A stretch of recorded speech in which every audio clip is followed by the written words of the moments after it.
आप अगर कपटी हैं, छली हैं, बेईमान हैं, प्रपंच हैं, जैसे भी हैं, झूठ बोलते हैं, निंदा करते हैं, चुगली करते हैं, गलत काम करते हैं, तो भी मेरा निवेदन है शंकर के मंदिर जरूर जाओ, शंकर की कथा में जरूर बैठो। क्यों?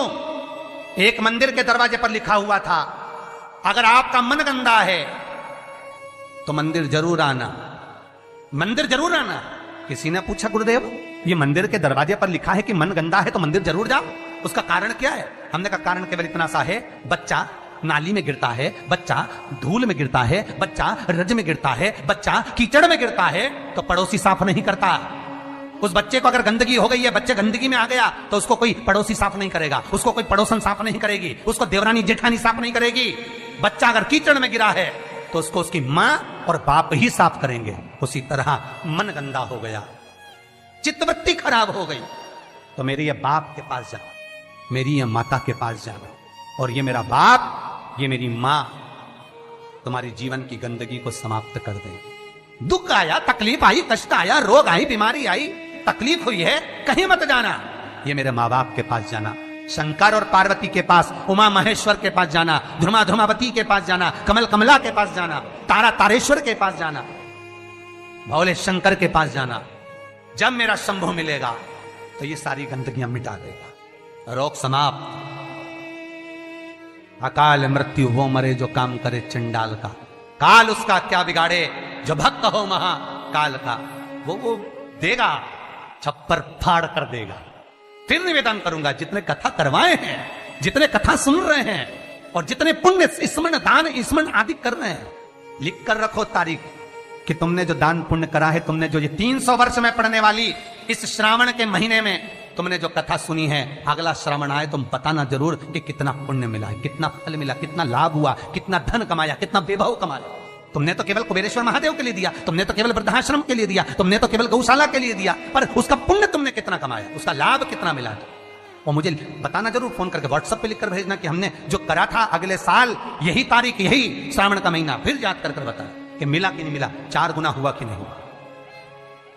वो शिव है, शिव शंकर है, वो तो मंदिर के बाहर निकलने वालों को तार देता है साहब, मंदिर के बाहर निकलने वालों।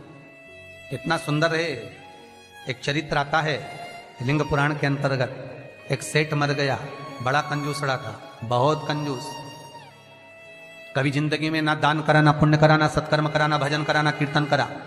मंदिर की जगह को भी अपना बना लिया, सारी जगहों को घेर कर अपना बनाया, बावड़ी तालाब कुएं का पानी अपनी जमीन पर ले जाता। बहुत लालची था, बहुत लोभी,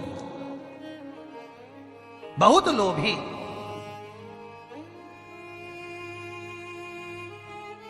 बस उसने अपनी पत्नी से एक बात कही थी कि मैं मरूं तो इतना सा करना,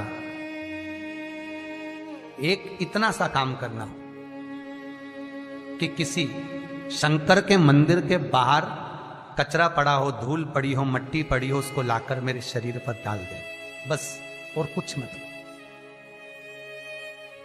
पत्नी हमेशा पति से कहती थी, तुम कभी दान पुण्य नहीं करे, इस गांव में तुमने कोई अच्छा काम नहीं करा, तुम्हारे शरीर को उठाने वाला तक नहीं मिलेगा, बच्चे हैं नहीं, तुम्हारा अंतिम संस्कार कौन करेगा।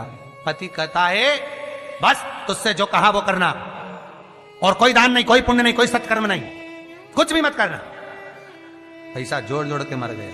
इतना सा कह गया, मरूं तो मंदिर के बाहर, शंकर के मंदिर के बाहर की मिट्टी, रज, कचरा शरीर पे डाल दे। कोई गांव के लोग नहीं आए महाराज, पत्नी गई, केवल मिट्टी लाकर शरीर पर डाल दी। लिंग पुराण कहती है भगवान शंकर के गण स्वयं नीचे आए, गांव के लोगों का रूप रख लिया, उसका अर्ची तैयार करी, शिवधाम अर्थात शमशान लेकर गए। तो पत्नी पूछती है तुम कौन हो? गांव के लोग तो आए नहीं, तुम हो कौन? शिव के गण कहते हैं भगवान ये तुम्हारा सेठ है ना, गांव में दान नहीं करता था, बाहर दान करता था, हम बाहर से आए। अच्छा, मेरे पति को शमशान तक ले चलो। ले गए। कहते हैं शंकर के दरवाजे की मात्र रज, मात्र कचरा, मात्र भूमि की मिट्टी शरीर पर पड़ी थी। शंकर शमशान के दरवाजे पर खड़े होकर उसका वेलकम कर रहे थे, स्वागत। कि पूरी जिंदगी भले तूने नरक बाड़े में निकाली, पूरी जिंदगी भले लूटने में निकाल दी, पर अंतिम समय सुधार लिया। अंतिम समय को सुधारने का भी एक क्रम हमारे शास्त्र कितनी सुंदर बात कहता है महाराज, कितनी सुंदर बात। 3 धनभागी हैं, 3 धनभागी हैं। पहले नंबर पर भीष्म पितामह, जो भगवान कृष्ण के दर्शन करे, जिन्होंने भगवान कृष्ण का बचपन से लेकर जवानी तक का दर्शन करा। दूसरे नंबर पर धनभागी हैं दशरथ जी महाराज, जिन्होंने राम जी के दर्शन करे, राम दशरथ जी के घर में जन्मे। कितने किस्मत वाले होंगे। और तीसरे नंबर के किस्मत वाले धनभागी हैं गिद्धराज जटायु, जिन्होंने प्राणों को त्यागा तो राम जी की गोद में त्यागा। शास्त्र कहता है इन 3 धनभागियों में, इन 3 किस्मत वालों में भी प्रबल किस्मत वाला है गिद्धराज जटायु। क्यों? क्योंकि भीष्म पितामह के प्राण छूटे जब कृष्ण सामने नहीं थे। दशरथ जी के घर में भले राम जन्मे, पर दशरथ जी के प्राण छूटे तब राम सामने नहीं थे। और गिद्धराज जटायु, जिसने जीवन भर मांस खाया, पर जब प्राणों को त्यागा तब राम को सामने पाया, डर गया।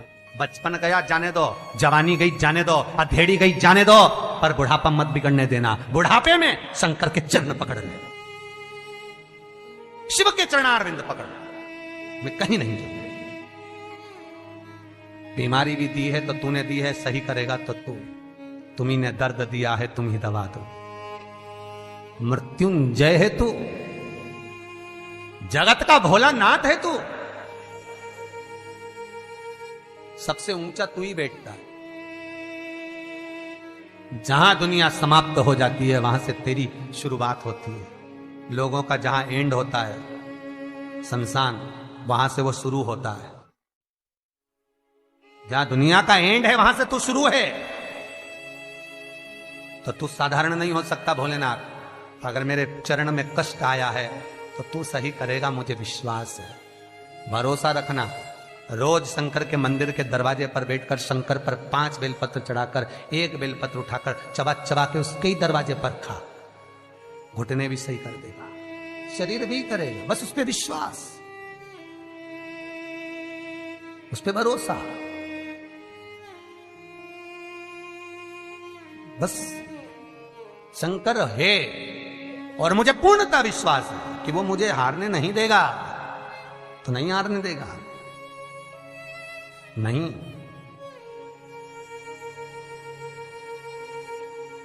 वो जीतने का लक्ष्य तत्व शिव ही दे सकता है, दूसरा नहीं। शंकर के सिवा कोई नहीं हो सकता महाराज।